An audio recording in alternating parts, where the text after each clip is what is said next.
Good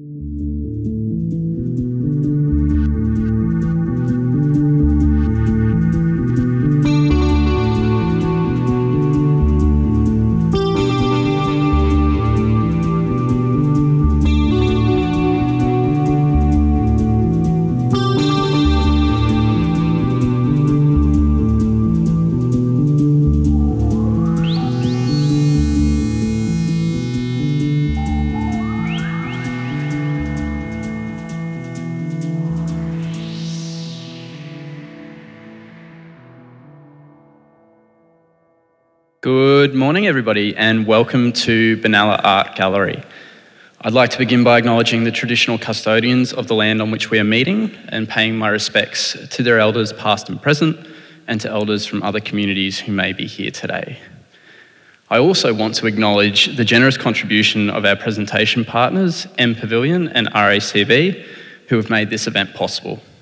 And welcome today to Sam Redston and Phil Taylor from M Pavilion. It also gives me great pleasure to acknowledge Councillor Peter Davis, Councillor Poona Gunaratne, and the many familiar faces in the crowd, including Barbara Alexander, AO, Chair of the Benalla Art Gallery Committee, members of the Friends of Benalla Art Gallery, Benalla Rural City Council colleagues, and also a warm welcome to new faces in the audience. It's a genuine thrill this morning to be welcoming Tarragh Cunningham, Assistant Director, Development and Commercial Services from the Queensland Art Gallery, Gallery of Modern Art. Tarragh is, of course, the fourth and final presenter in our series exploring the power of cultural infrastructure. And I must say it's been an absolute treat to have been able to benefit from the wisdom imparted by an incredible lineup of speakers to date. The series has come at a critical moment in Benalla Art Gallery's history. While the gallery has an undoubtedly proud 50-year history, we recognise it is now the time to chart a course for the next 50 years, which honours the community's original ambition and the incredible potential of this institution. That process is underway, propelled forward by a feasibility study and business case, which was jointly funded by the Friends of Benalla Art Gallery, the Acquisition Trust, and Benalla Rural City Council. This study underlined a raft of social and cultural benefits that could be unlocked with development of the facility, and a better than 2-to-1 economic return on investment. With that solid base of evidence, the state government has advanced our cause further, generously committing $3 million to Stage 1 redevelopment. A public tender for architectural services, funded through this Stage 1 grant, closes next Friday, 18th of March, and we eagerly await submissions which will ultimately guide our next steps. At this formative stage, it's been inspiring to hear from our accomplished peers, to glean lessons from the social, cultural and economic achievement of nationally and internationally recognised galleries, the Australian Centre for the Moving Image, Mona, Craft Victoria, Mama Albury, and today Queensland's State Gallery, the Queensland Art Gallery, Gallery of Modern Art. For our advocates, these presentations are a toolkit of information to draw on. For our community, this is an evidence base to underline just how attainable and impactful are the potential outcomes of redevelopment, defined in the feasibility study through 8 key objectives, being to strengthen the Benalla Art Gallery and its role as a leading interpreter and communicator of Australia's regional cultural heritage, to strengthen Benalla and the High Country as an arts and cultural destination, strengthen community health, well-being and resilience, to grow the local and regional economy, to create lasting and memorable experiences, on the practical level, to improve the storage, conservation and management of the spectacular collection, some of which you're enjoying on the walls around you today, to improve the long-term financial viability of the gallery, and to activate the gorgeous surrounding lake and botanical gardens precinct. As mentioned, Tarragh joins us today from Queensland State Gallery, and it's appropriate we recognise the enormity of her commitment to this program, given the backdrop of floods in southeast Queensland. I want to convey Benalla Art Gallery's appreciation to you, Tarragh, and also the best wishes of our gallery, and I'm sure the Benalla community more broadly, to all those affected by the floods in Queensland and New South Wales. In today's presentation, on a lighter note, Tarragh is going to cover quite a lot of ground to round out our talk series. She'll take us through major facility and collection outcomes which have been made possible through the Queensland Art Gallery's commitment to impeccably high quality and iconic exhibition experiences. She'll also explore Queensland Art Gallery's achievement in the development of cultural tourism and also tourism trends pre and post-COVID. Tara, again, a massive thanks for joining us, and I can't wait to hear your presentation. Everyone, please make her very welcome.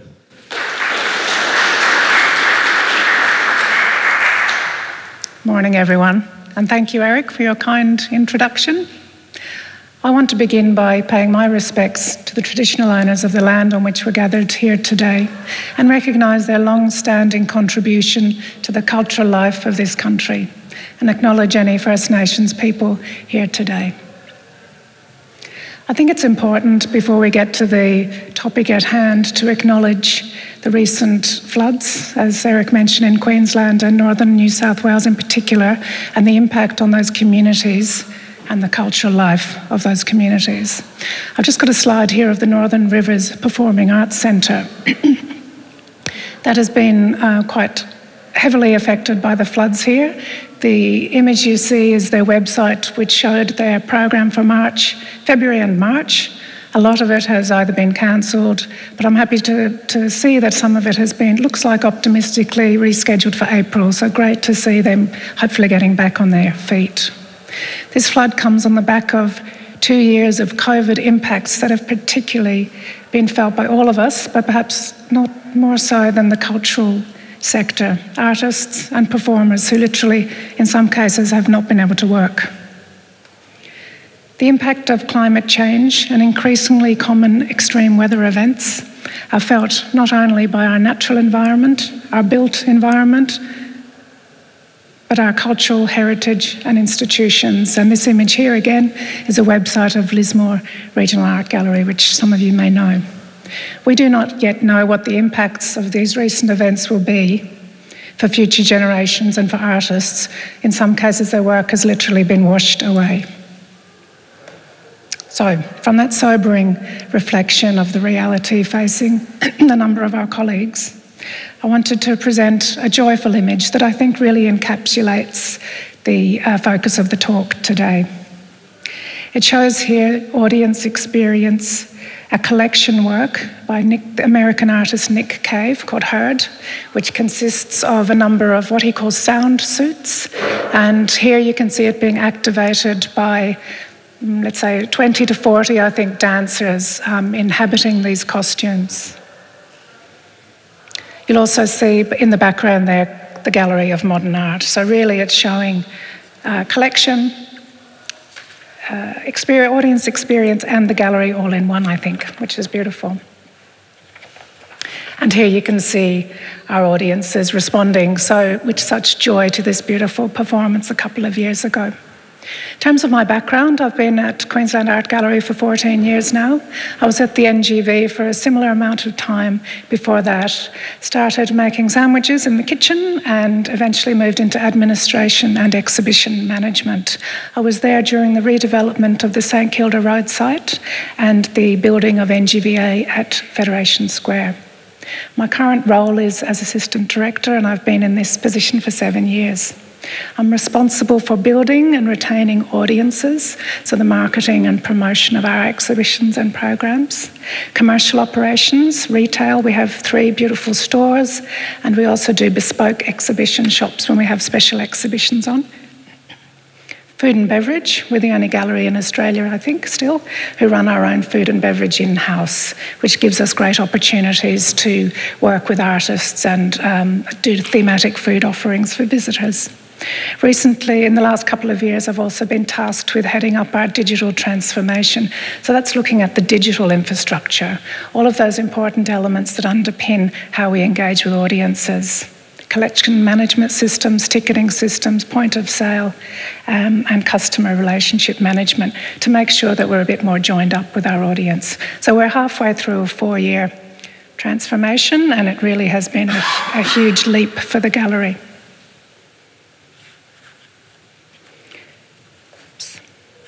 Eric was kind enough to share the feasibility study and business case with me, along with the Benalla tourism and events strategy.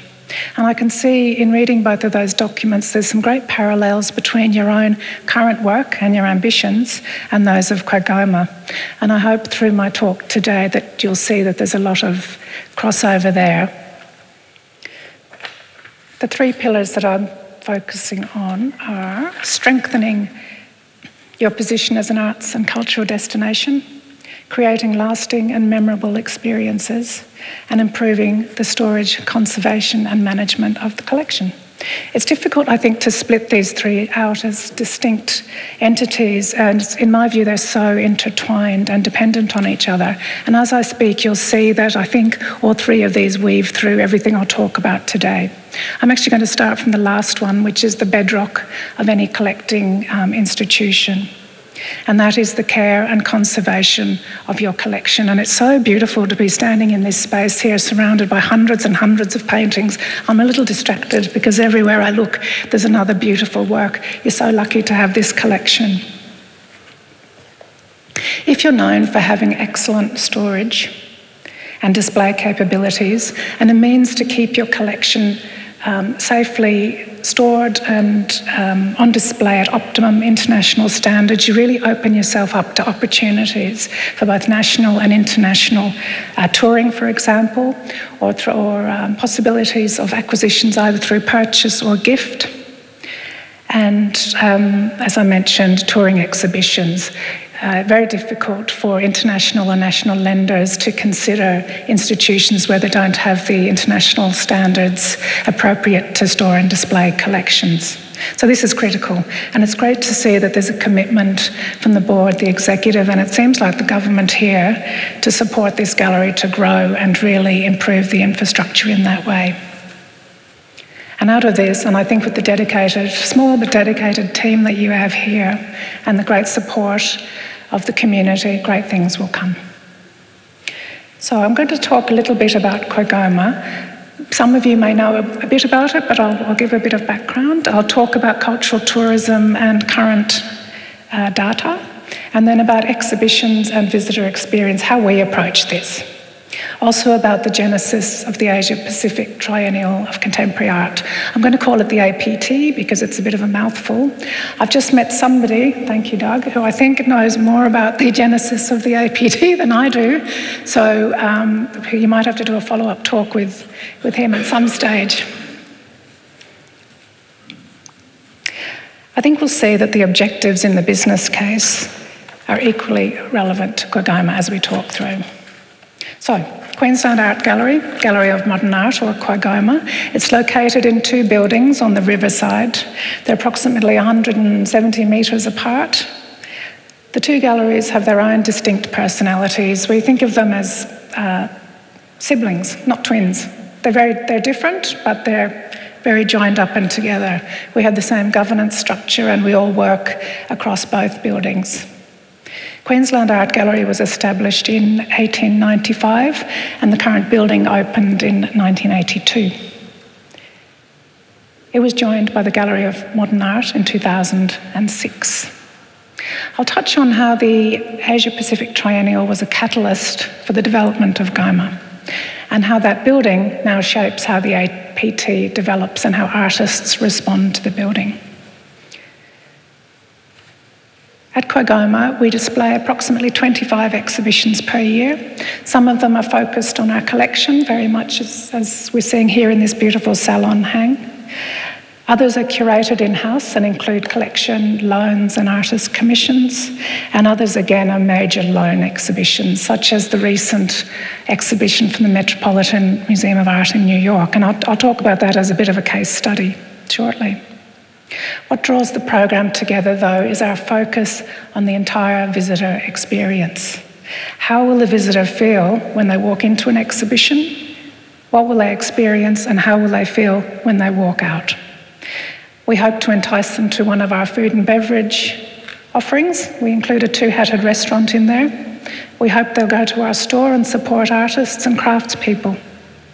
For major exhibitions, we also do bespoke stores. So for APT 10, we very much focused on working directly with communities, directly with artists, to ensure that there was we weren't just making postcards and bookmarks. We did that too, but we also went directly to communities all around Asia Pacific and purchased much more handmade objects to support back to those art communities.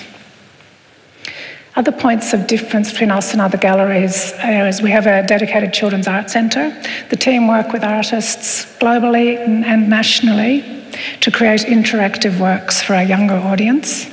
And we have the Australian Cinematheque. There's 2 cinemas. We run a year-round program of ticketed and free cinema events, and we have a dedicated curatorial team who focus on cinema.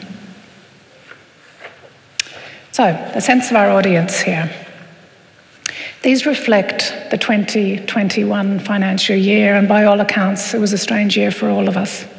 In that period, we had close to 700,000 visitors. We were closed for a number of weeks due to COVID impacts, and when we were open, we were impacted, like all of us, with capacity restrictions and other restrictions around masks and social distancing. I need to acknowledge we did fare better than many of our colleagues around Australia, who were closed for many more months. Just to give you some context around the figures for that particular year, in the 1920 year, we welcomed 1.15 million visitors, and in prior years, we've welcomed up to 2.4 million. So 700,000, while it appears a big number, is quite a significant drop in what would be our average visitation the last 10 years. It'll be interesting to see the impact of the Omicron wave, the recent flooding, and the impact on visitor confidence. Certainly the streets of Brisbane, where I live in West End, have been very, very quiet over January, February with Omicron, and then of course the flooding. So it'll be interesting to see as we navigate this next phase if people feel confident to come back once we're able to reopen. Our audience is largely a female demographic, over 60% for that particular financial year. We do look at programming strategically so that we can diversify our audiences. And there's a couple of examples here. The motorcycles exhibition of summer 2020, and our male demographic jumped then to over 50%. Marvel, the Cinematic Universe, was another exhibition where we programmed to bring as broad a audience as possible into the building. With our cinema, 2 cinemas that we have, it's a natural fit for us to work on really filmic programming. So then this was a massive success for us too. 270,000 people almost visited that exhibition alone. It included costumes, sets, and a huge film program. It was a collaboration with Marvel Studios, and we worked with Screen Queensland to help broker that discussion. Can be tricky for galleries, state galleries, government-funded galleries to work with commercial organisations, but in this case it worked beautifully.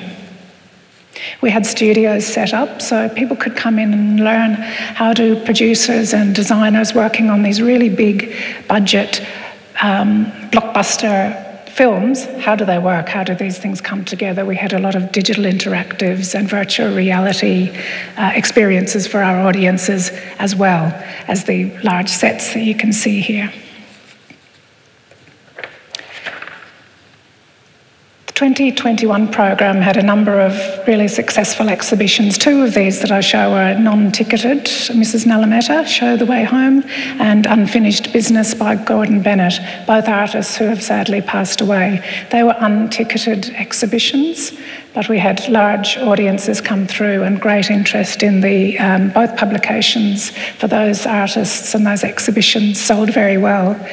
There's Mavis Nalameta exhibition soon to open, I believe. I'm sorry, I've got that wrong. Ignore that. We can edit that out, can't we, Phil? That little mistake. The big ticketed show you can see there, European Masterpieces, that closed in October.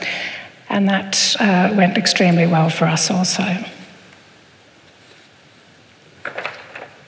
That was the 3rd time that we've worked with the Met Museum in, I think, 30 years for the history of the gallery. So a long history and a trusted working relationship, which is so important for both artists and institutions as we work together. And some of the examples that I'll talk to as I continue speak more about working with either communities, and I'll speak about the Papua New Guinea community that we work with, or directly with artists.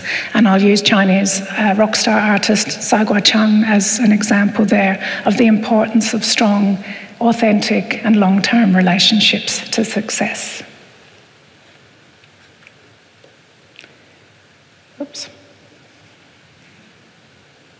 So, looking now at the objective of strengthening your position as an arts and cultural destination, I think I'd like to examine some global trends. Again, some of this research is taken from just pre-COVID, so some of it we have to look at with that lens. There's still research being undertaken as we get through this next phase of COVID or post-COVID, whatever it might be. So I think as we look and adapt, more research will come to light. Certainly Australia Council and others, tourism industry are doing a lot of that work, and globally too. I won't touch on that more recent research, but I don't have access to it, but I think some of this I hope you find useful. Culture and tourism are linked through cultural and heritage sites, attractions and events that are an important motivation to travel. Cultural tourism is an emerging and important sector for the Australian tourism industry. It's considered to be one that stays longer and spends more. Pre-COVID research indicates that an increasing number of international and domestic tourists are connecting more with cultural tourism. And I think that came through also through your own tourism strategy pretty strongly. Australian tourists are connecting more with arts on their holidays, more so than wineries, casinos, organised sport or amusement parks.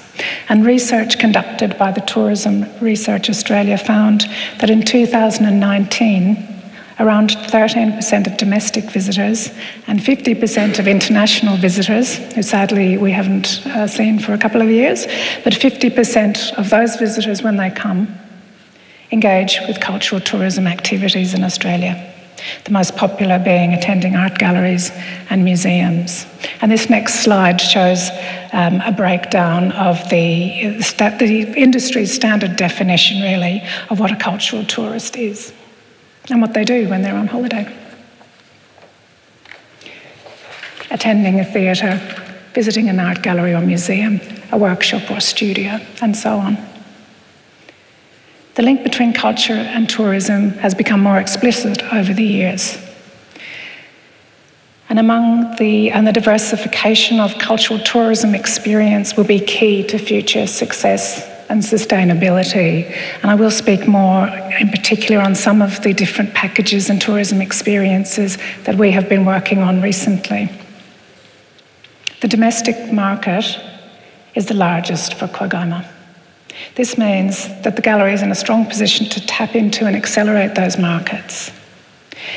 The domestic market was, a couple of years ago, considered a kind of a secondary market that would come along, but we were very focused on particularly for blockbuster exhibitions on national and international markets, and targeted our promotion and marketing into those regions, Melbourne, Sydney, and then internationally New Zealand, Japan and Singapore. Due to ongoing COVID situation and extremely reduced or zero international travel, these markets are the ones that we need to seriously grow. We believe the domestic tourism market will be strong over the next 5 years.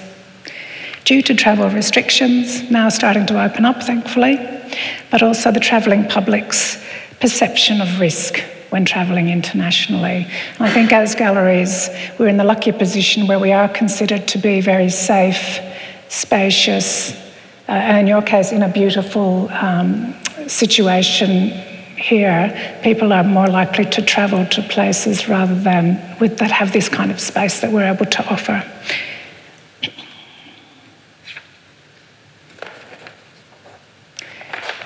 Indigenous arts tourism is also growing, and this reflects Australians' interest in engaging with Indigenous arts and culture. Many Australians want to experience Indigenous culture while they travel.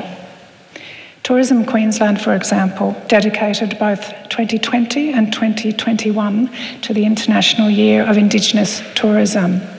And they worked with Indigenous tourism operators and businesses to really build their capacity and to help broker partnerships to strengthen and develop experiences and make sure that Queensland is really set up for the best chance for success once people are travelling again. Queensland is unique as the home to both Aboriginal and Torres Strait Islander cultures, the longest continuous living culture in the world, and it's a really important thing for us to focus on as an absolutely unique proposition in the world, to be able to elevate and celebrate those cultures, those living cultures, artists and performers.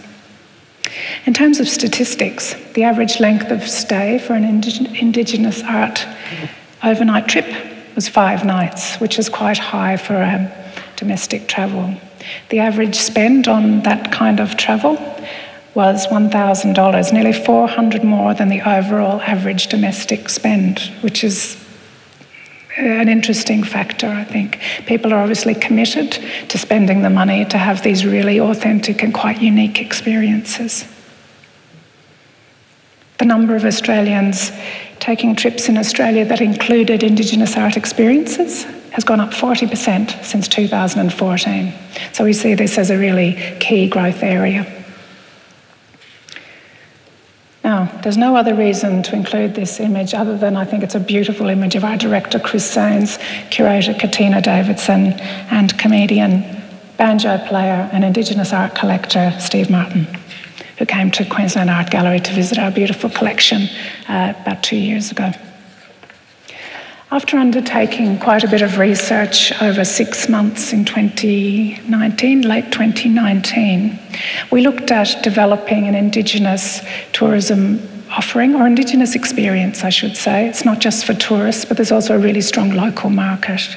We worked with a company called Blacklash, Indigenous-owned company, with expertise in curatorial and events management. Our own food and beverage team worked again with an external partner, an Indigenous-owned company, to develop bespoke food offerings. And we included discussions with artists, weaving workshops, and a retail gift. So this is the kind of package that involves viewing of artwork, a talk with an artist, a workshop, beautiful food offering, to be able to put together into a ticketable package. We offer scalable packages, so every month we'll do a free, or with Blacklash, a free walking tour and a tour of our collection. And then we have these very high-end bespoke packages that we are promoting through Cultural Attractions of Australia, which is the national advocacy body who can help really package up these kind of more high-end packages. So here you can see our director and visitors engaging with Quandamooka artist Sonia Carmichael. She's undertaking a weaving workshop there and telling a story about her own family. In the background, with the baseball cap on, Gordon Hookey, a senior artist who has represented Australia at Documenta, the major exhibition that happens in Germany every 5 years.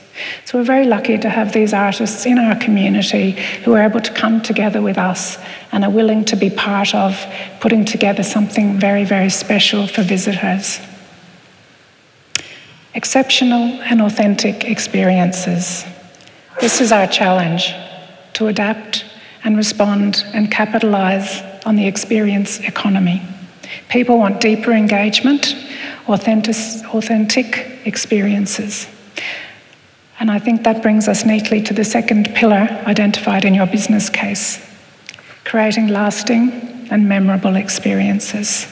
I've chosen to focus on a couple of examples. This first one is the Met exhibition, which closed in October, and look at the type of programming that we brought together for that particular show in the 2 years as we work towards its development.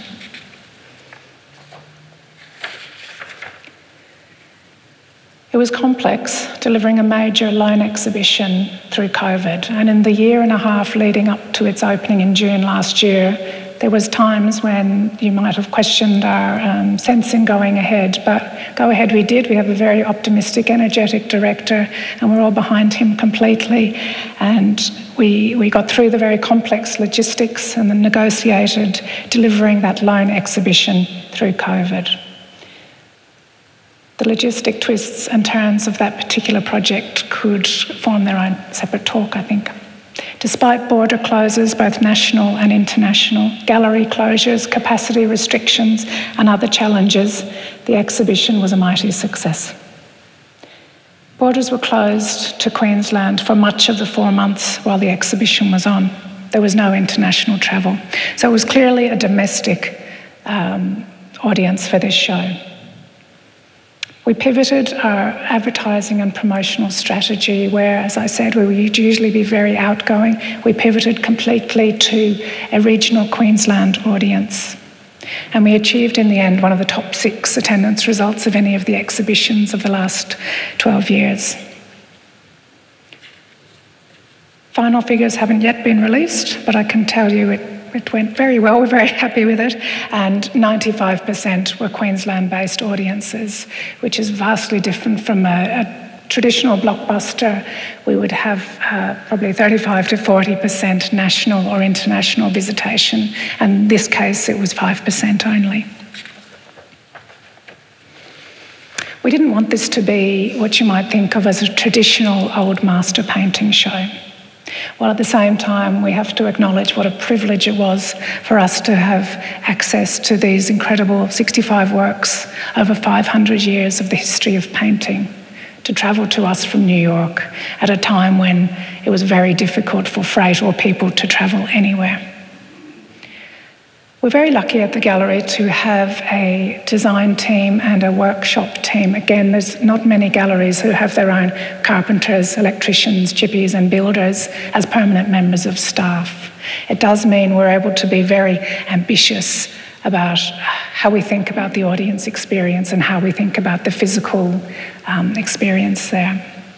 We designed this exhibition using motifs of arches, and the theme of arches travelled right through the exhibition, reflecting the relevant time of the chronological section with which you might be experiencing. There's another example there of another space as you're walking through the exhibition with this beautiful surroundings. Lighting and design, incredibly important for us to create the difference between each exhibition that we do. We also put together, we've got a large space in the middle of QAGOMA, which is in the middle of two major exhibition spaces. We call it the Long Gallery, and we often use this as an event space or as an interactive audience participatory space, and that's exactly what we did for the Met exhibition. We created this fantastic space called the Studio. We had costumed models, live music daily, and opportunities for visitors to draw, either digitally or with paper and pencil. Interactive touchscreens, animations, and a mobile website which had, I think, 20 or 25 different tours on it, different voices. So our voluntary guides, our director gave a tour, some children of staff members gave a tour, so you could tap into a different kind of way of being guided through the exhibition on your own phone. The way we worked with the Queensland Conservatorium of Music, with local fashion designers and life models every single day, I think is an example of how you can partner with the talent within your own community to really amplify audience experience. I was interested to read in the material you provided, Eric, that Benalla Art Gallery facilitates such a high number of public programs compared to other galleries of your size. And I need to commend the dedicated team there. It's acting as though you're a medium to large gallery, dare I say, and given that public programming and this kind of activity really is likely to draw repeat visitation, you're setting yourself up a good foundation for future success. It was great to see. This image is a nighttime example of one of the events that we held during the Met, and people were able to draw, have a glass of champagne and enjoy the exhibition.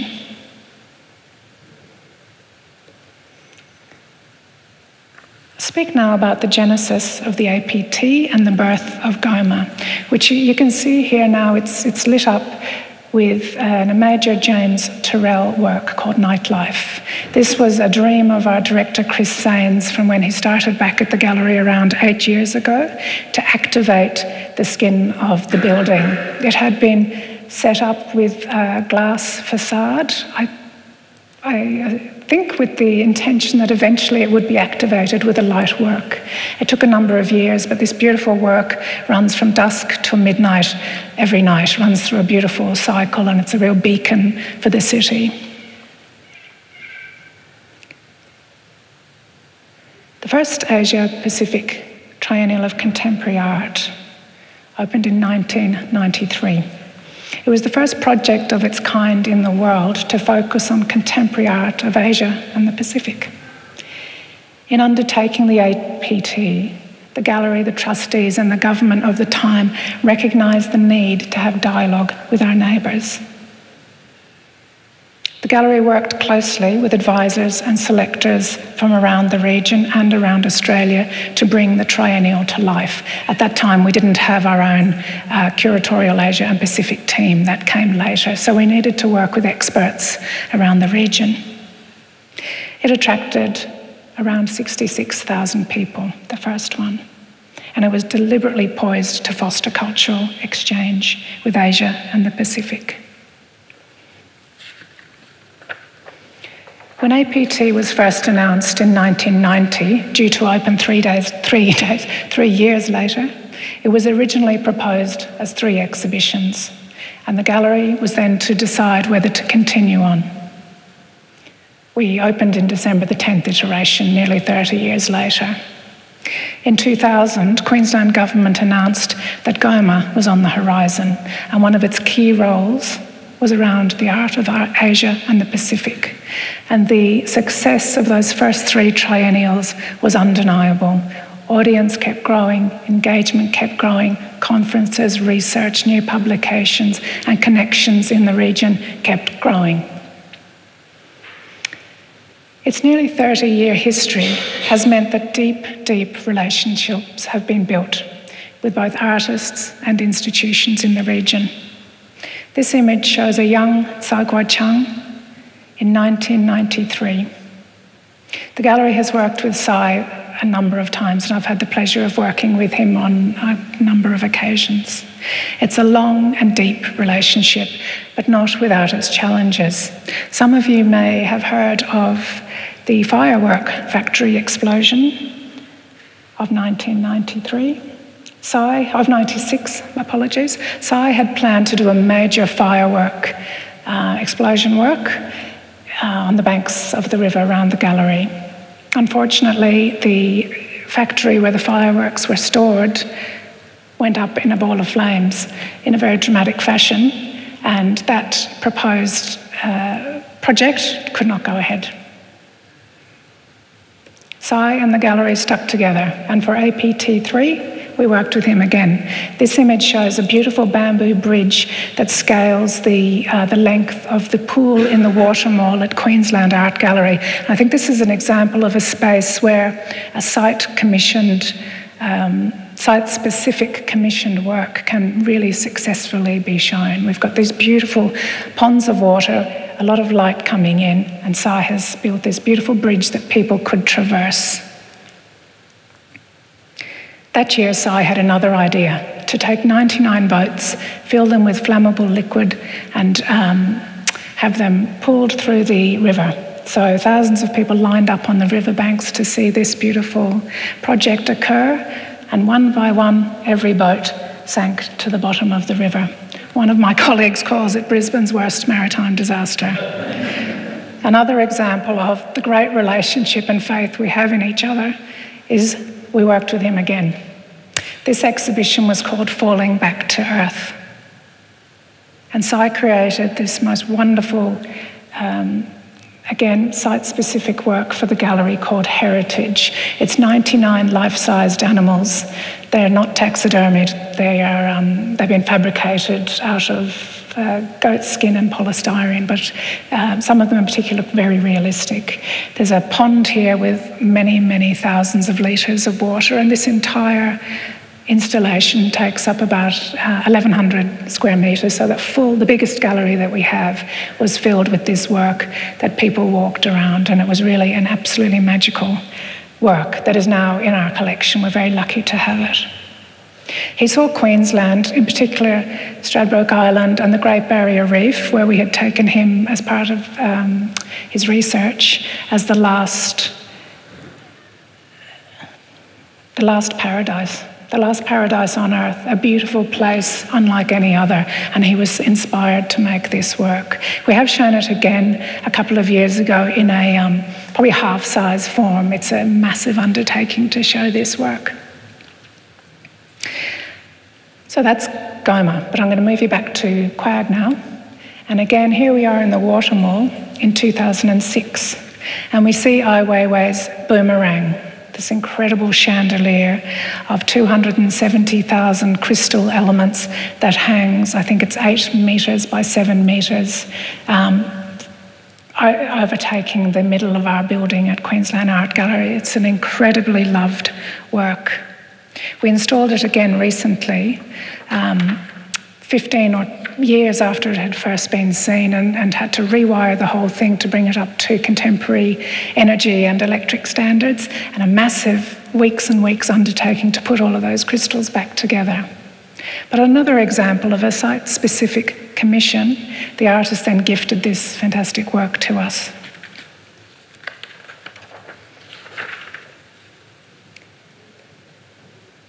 I'm going to look at a different work now that again was commissioned for APT7.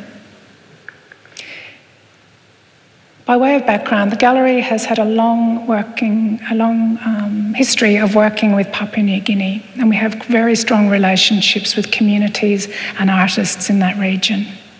For APT7, which was 10 years ago now, we worked with artists from the CPIC region.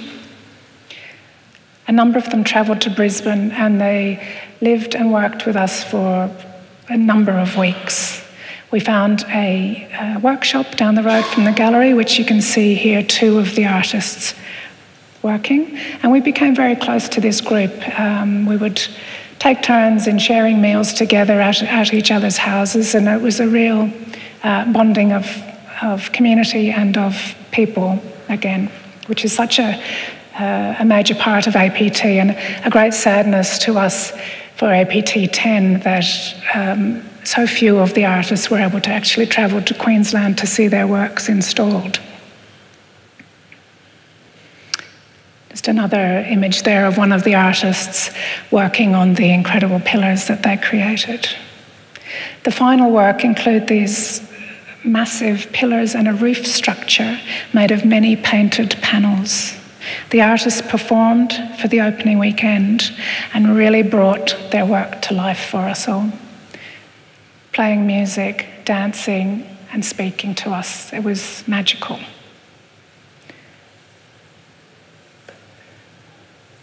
Now to APT10, because I haven't really talked a lot about that, so I'll just touch on that one.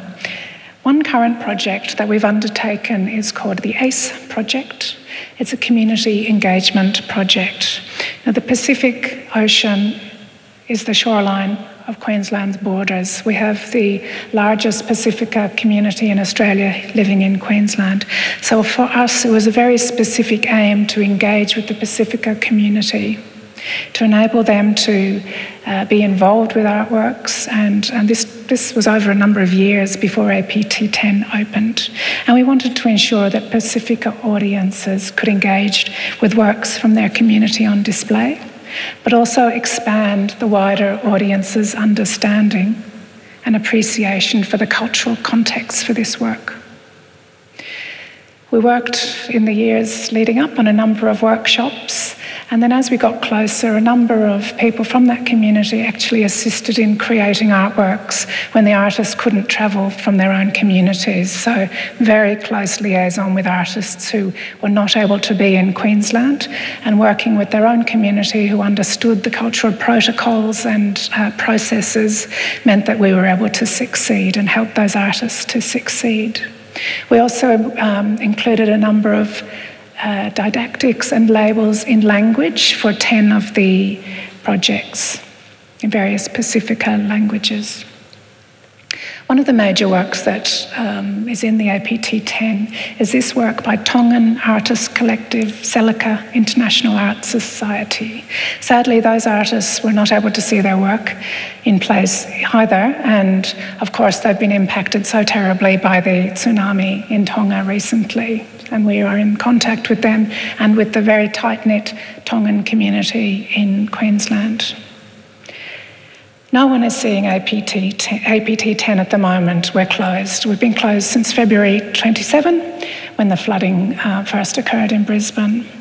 I found out late yesterday that we are able to open again, and we'll be opening next Friday, the 18th, which is fantastic. So, I've shown you a picture of Up Late. This is what we do. Usually a couple of times for any given exhibition. We'll have a couple of evenings with multiple bands, workshops, talks, food, drinks, great, joyous, ticketed experience, and we're doing it again this coming Friday and Saturday. So if you can travel to Brisbane, come along. I'd love to welcome you there. It'll be a wonderful celebration of being able to be open again after almost 3 weeks. And we're so happy to be able to give opportunities for performers to be able to celebrate their craft again. I'll end on community impacts, because I think despite all of the wonderful impacts of cultural tourism to economic benefit, the impacts on your community and the broader community are so important also. And particularly at this time of global and national and state uncertainty, community impacts are key, I feel. One slide here shows Quagoma's Art and Dementia program. It's a free program. We have participants and their carers come in every week. We have tea and coffee at our Quag Cafe. Our beautiful staff members know each of these participants by name because they're our team. So it's it's been a very impactful, but small but impactful and really important program. And Quagoma has recently been granted dementia-friendly organisation status, which recognises, I think, the person-focused way in which we have approached this kind of programming. The next 2 slides, they're more just to show you a visual representation of the work that we do for visitors with little or no sight. We try to make sure that there's always particular programs that can amplify the experience for those visitors, as well as Auslan interpretation for visitors who have little or no hearing. Wellbeing is an increasing focus for the gallery. We run yoga, meditation and slow viewing of artworks, and these are sold out programs every time we put them on.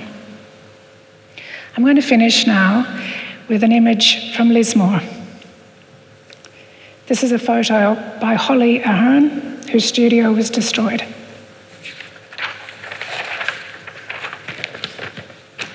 Thank you very much. Art is the highest form of hope. Thanks, everybody.